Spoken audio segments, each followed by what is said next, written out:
গেলবার বিশ্ব জয় করেছে আর্জেন্টিনা, তবে তার আগে লিওনেল স্কালোনি ভুগেছিলেন ফুটবলারদের ইনজুরি নিয়ে। 4 বছর পর একই ছবি আলবিসেলেস্তেদের শিবিরে। বেশ কিছু ইনজুরি থাকলেও এখনও লাউতারো মার্তিনেজ, নিকোলাস গোঞ্জালেস, ক্রিস্টিয়ান রোমেরোদের পাবার আশায় বর্তমান চ্যাম্পিয়নরা।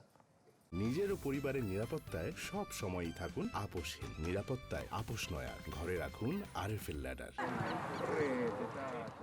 কাতার বিশ্বকাপের কথা মনে আছে নিশ্চয়ই।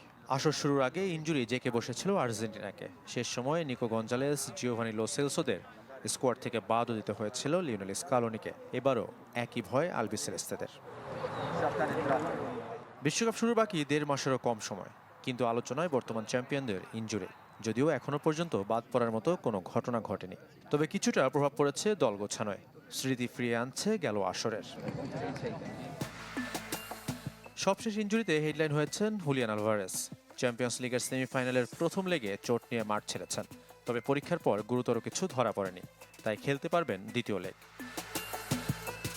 আলভারেসকে নিয়ে স্বস্তিতে থাকলেও কিছুটা চিন্তার কারণ নিকোলাস গঞ্জালেসকে নিয়ে, যিনি আর্জেন্টিনা দলের নিয়মিত ফুটবলার। পেশির ইনজুরিতে যাকে মাঠের বাইরে থাকতে হবে 3 থেকে 4 সপ্তাহ।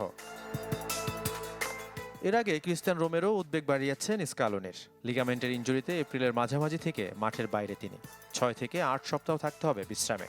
তার মানে বিশ্বকাপে ফিরলেও খেলার মতো ফিটনেস ছাড়াই অংশ নেবেন এই টটেনহ্যাম সেন্টার ব্যাক। আর বছর জুড়েই ফিটনেস ইস্যুতে ভুগছেন লাউতারো মার্তিনেজ।